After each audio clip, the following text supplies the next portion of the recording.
12 सब्जियों की थाली। कमलापुर की घनी बस्ती में रामलाल का बड़ा सा घर था। उसकी बड़ी फैमिली थी जिसमें उसकी पत्नी सुशीला, बेटी काजल और उसके 3 बेटे मुकेश, पंकज और अजय के साथ उनकी पत्नियां सुमन, पूजा और सोनी रहते थे। रामलाल के 2 पोते रवि, देव और 2 पोतियां पीहू और मुन्नी भी थीं।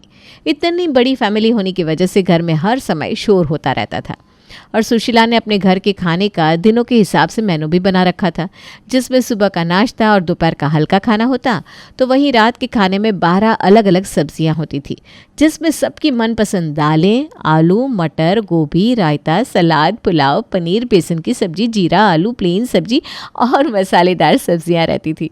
वो भी सबकी अलग अलग पसंद की। एक दिन सुबह के समय जब तीनों बेटे ऑफिस के लिए तैयार होकर नाश्ते के लिए बैठे थे, तभी सुशीला चिल्लाते हुए अपनी तीनों बहुओं से कहती है, अरे कहाँ मर गई तीनों, नाश्ता तैयार हुआ कि नहीं?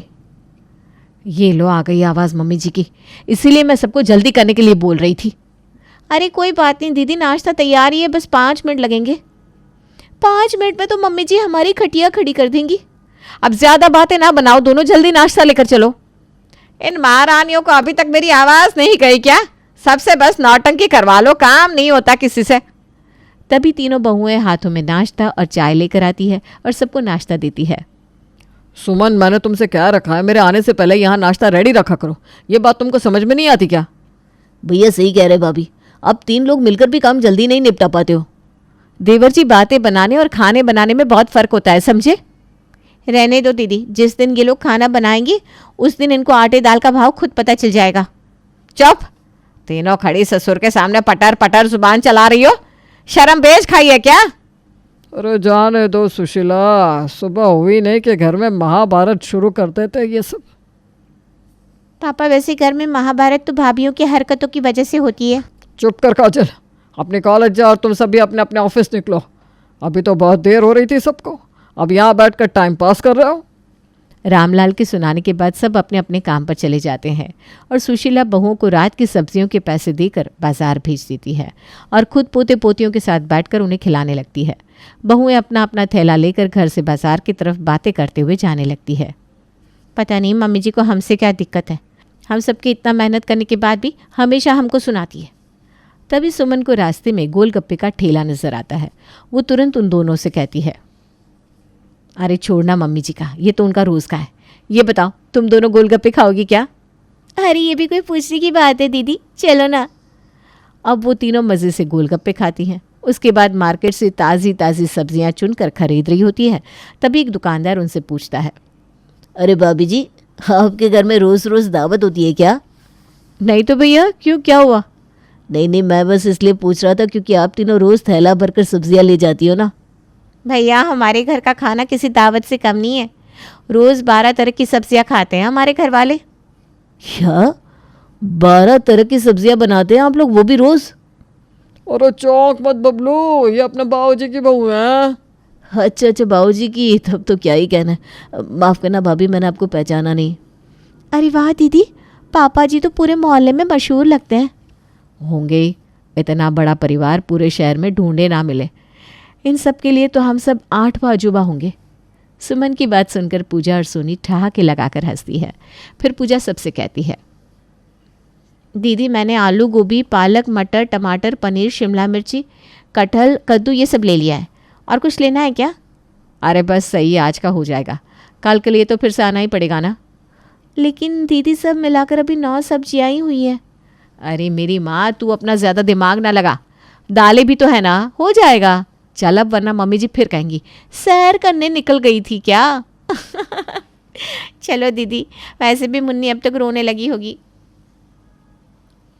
अब तीनों जल्दी से घर आ जाती हैं। घर में घुसती ही सुशीला तीनों को देर से आने के लिए सुनाने लगती है। आ गई करम जलियों, मैंने तुम तीनों से कहा था ना घर जल्दी आना। मम्मी जी। चुप कर हकली, तुझसे सही से बोला भी जाता है क्या, या बस मुझे दिखाने के लिए नाटक करने लगती है? क्या हुआ मम्मी जी, हम ताज़ी सब्जियां ढूंढ रहे थे ना, इसलिए आने में देर हो गई। भाभी, मुन्नी ने रो रो कर हमारा बुरा हाल कर रखा था। सोनी भाभी को तो उसकी कोई चिंता ही नहीं है। सोनी ये सुनकर चिंता दिखाते हुए मुन्नी को गोद में लेने के लिए तेजी से आगे बढ़ती है, लेकिन तभी सुशीला फिर से उसे ताना मारती है। रुक, अब वहीं खड़ी रह, नौटंकी कहीं की। अभी तक तुझे मुन्नी की याद नहीं आई? जब काजल बोली तो मेरी मुन्नी कर रही है। रहने दो माँ, मेरी सारी भाभियाँ गांव की है तो बाहर निकलकर शहर देखने लगती होंगी, है ना भाभी? बढ़िया ये शहर दिखाने वाली, चिड़ियाघर में रहकर शहर देखने की इच्छा पहले ही मर चुकी है मेरी। शांत रहो ना दीदी, क्यों हमारी लंका लगवाने पर तुली हुई हो? अब खड़ी खड़ी भजन कर रही हो क्या तीनों? जाओ जाकर खाने की तैयारी करो। आज रात में कोई ड्रामा किया तो बताऊंगी तुम सबको। तीनों बहुएं सिर झुकाकर किचन में जाकर अपने अपने काम में लग जाती है। सोनी सब्जियां काटने, पूजा चावल और आटा और सुमन अलग अलग सब्जियों के मसाले तैयार करने लगती है। वे सब अब आपस में अपनी सास की नकल बनाकर एक दूसरे के मजे लेने लगती है। अरे करम जली, आटा सही से गूंथना वरना तेरी खैर नहीं। ध्यान से काम कर, अगर तेरी सब्जी काटते हुए उंगली कटी ना तो नौटंकी मत करना। सब्जी में स्वाद होना चाहिए, हाथ रहे या ना रहे। बस करो ना दीदी आप दोनों, मम्मी जी ने देख लिया तो मैं फ्री में पिसूंगी आप दोनों के साथ। अरे इसको अपनी टीम से निकालो यार, पूरे खाने का मजा खराब करवाएगी ये। मैंने क्या किया? चुप कर सोनी, तू ना बस मज़े लेती रह। दीदी का हमेशा से यही है, वो बिना मजाक के खाना नहीं बना पाती। ऐसी ही हंसी मजाक के साथ तीनों मिलकर पूरा खाना तैयार करती हैं। 12 सब्जियां, रोटी, चावल बनाने के बाद तीनों बहुएं ऐसे खड़ी होती हैं जैसे उन सब ने कोई जंग जीत ली हो। तभी सुशीला के चिल्लाने की आवाज़ सबके कानों में आती है। चलो सब खाना खाने, अब खाना लगाओ महारानियों। लो आ गया हमारे होम मिनिस्टर का आदेश। चलो अब सब खाना टेबल पर लगाओ। ठीक है दीदी। चल सोनी, तू चावल और रोटी लेकर आ। अभी लाई दीदी। सब लोग खाने के लिए डाइनिंग टेबल पर अपनी अपनी जगह बैठ जाते हैं। रवि और देव हमेशा की तरह खाने की टेबल पर बैठते ही शैतानी करने लगते हैं।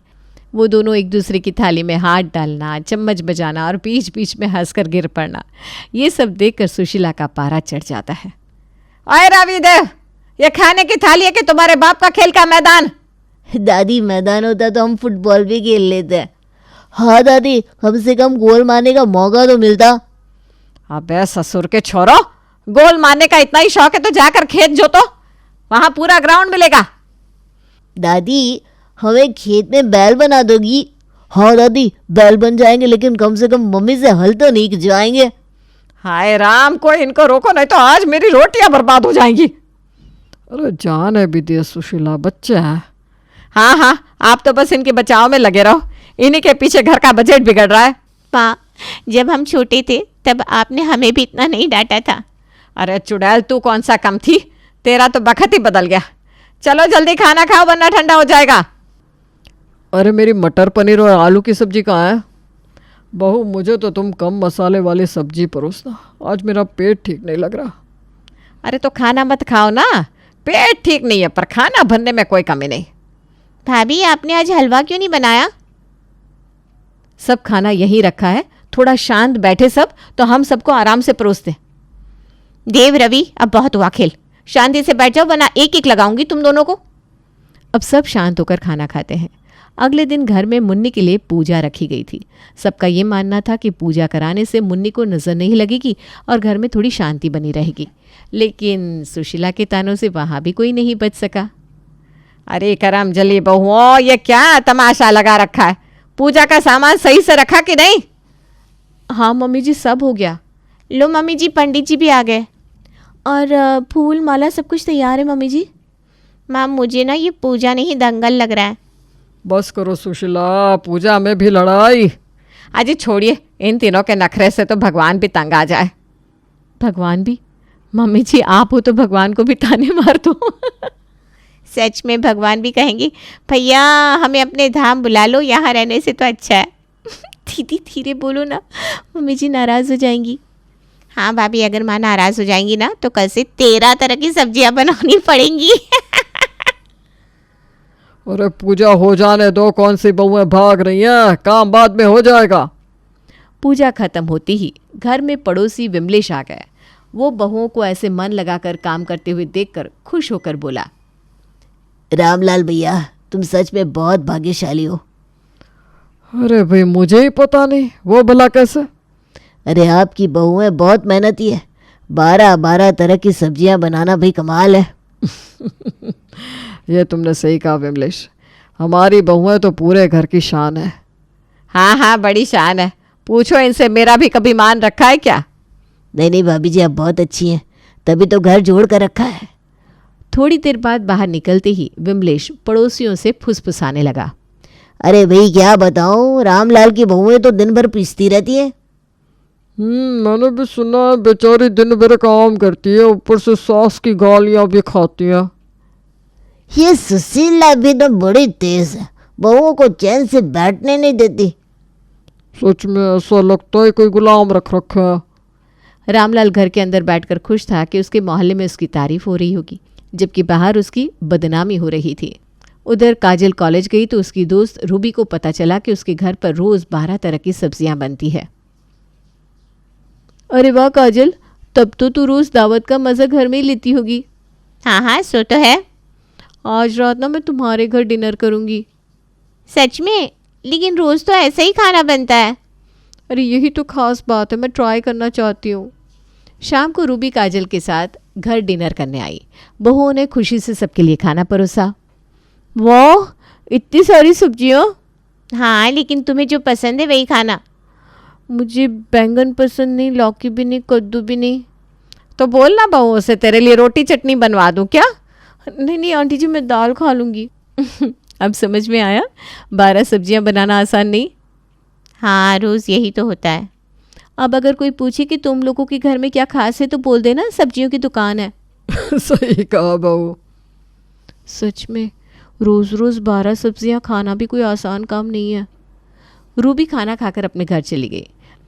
इधर काजल को लगा कि शायद रूबी को 12 सब्जियों वाला खाना पसंद नहीं आया, लेकिन उसने कुछ नहीं कहा। अगले दिन रामलाल और सुशीला बाजार गए। दोनों आराम से बाजार में घूम रहे थे, तभी सामने से विमलेश अपनी पत्नी सुनीता के साथ जा रहा था। दोनों बहुत परेशान लग रहे थे। दोनों आपस में फुसफुसाते हुए जा रहे थे। तभी रामलाल उसको आवाज़ लगाता है। अरे विमलेश भैया, क्या हुआ?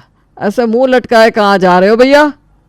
अरे क्या बताऊं रामलाल भैया, बेटे की शादी है, कोई रिश्तेदार साथ नहीं दे रहा, लोग हंसी उड़ा रहे और अभी तक घर का सारा काम भी अधूरा पड़ा है। हाँ भाभी जी, इतनी चिंता हो रही है कि हमारी तो रातों की नींद उड़ गई है। अरे अरे सुनीता, इसमें परेशान होने की क्या बात है? रिश्तेदार तो हंसी उड़ाने के लिए ही होते हैं, मदद के लिए नहीं। सही कहा, आप हमारे पड़ोसी हैं, हम आपकी मदद नहीं करेंगे तो कौन करेगा? पर भैया आप इसमें क्या कर सकते हैं? ऐसा करिए, हमारी तीनों बहुओं को एक दिन के लिए ले जाइए, वो चुटकियों में आपका सारा काम निपटा देंगी। पर भाभी जी, ऐसे अच्छा थोड़ी ना लगता है। वो आपकी बहू हैं, हमारी नहीं। बहुएं क्या सोचेंगी? अरे ज़्यादा सोच विचार छोड़ो भाभी जी, मेरी तीनों बहुएं गांव की हैं, उनके लिए ये काम खेल है समझो। भाई वाह, कितने अच्छे पड़ोसी मिले हैं हमें। सच में रिश्तेदारों से ज़्यादा तो आप लोग हमारे अपने हो। रामलाल और सुशीला घर लौटे और उन्होंने अपनी तीनों बहुओं को बुलाया। बहुओं, तुम लोगों को अभी हमारे पड़ोसी विमलेश भैया के घर जाकर शादी की तैयारियों में उनकी मदद करवानी है। अच्छा, लेकिन पापा जी फिर रात का खाना? अरे वो हम देख लेंगे, तुम लोग वहाँ का देख लो, और ये याद रखना हमारी नाक नहीं कटनी चाहिए। लेकिन पापा जी, आप लोग 12 सब्जियां कैसे बना पाएंगे? अरे तुम सबने फिर नौटंकी शुरू कर दी। तुमसे जो कहा है पहले वो करो, समझी? ठीक है मम्मी जी। तीनों बहुएं एक दूसरे की तरफ देखकर खुश होते हुए विमलेश के घर पहुंची। विमलेश और सुनीता ने उनको बहुत अच्छे से सारा काम समझा दिया। वहाँ का काम देखकर वो तीनों हंसने लगी। बस आंटी जी, यही काम है क्या? हाँ बेटा, बस यही काम है। मुझे तो भाई ये सारे काम देखकर चक्कर आ रहे हैं। अरे भाई, जितना यहाँ की दावत में काम है ना, उससे ज़्यादा तो हम रोज़ अपने घर में ही कर लेते हैं। हाँ, मुझे तो लग रहा है आज तो हम जैसे पिकनिक पर आए हैं। ये तो चिटकियों का काम है, चलो फटाफट निपटा देते हैं। अब तीनों मिलकर मज़े मज़े में वो काम खुशी से करने लगती है। और इधर रामलाल और सुशीला रात के डिनर के लिए अपने तीनों बेटों मुकेश, पंकज, अजय और काजल, रवि और पीहू के साथ मिलकर किचन में 12 सब्जियां, पुलाव, रोटी बनाने की तैयारी में लग जाते हैं। लेकिन जल्द ही उन सब पर जैसे आफत टूट पड़ी। अरे कोई पानी दो मुझे, ये प्यास काटती है, आँख में आग क्यों लग रही है? भैया, चश्मा लगा कर काम किया करो। अरे माँ, ये आटा तो मेरे हाथ में चिपक गया। सत्यानाश कर दिया पंकज तूने आटे का। ऐसे गूथा जाता है क्या आटा? अरे मुझे क्या पता माँ, मैं थोड़ी ना रोज़ रोज़ करता हूँ।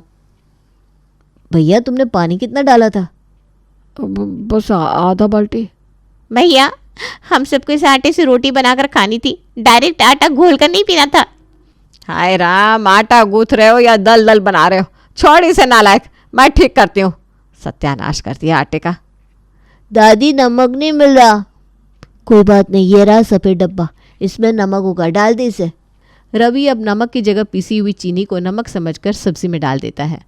वो सब किसी तरह 12 सब्जियां, पुलाव और रोटी बनाते हैं और खाना खाने बैठ जाते हैं। हाय राम, ये सब्जी इतनी मीठी क्यों है? अरे लगता है रवि ने नमक नहीं चीनी डाल दी थी सब्जियों में। माँ अब क्या करे? क्या करोगे, खाओ अब 12 तरह की सब्जियों का हलवा।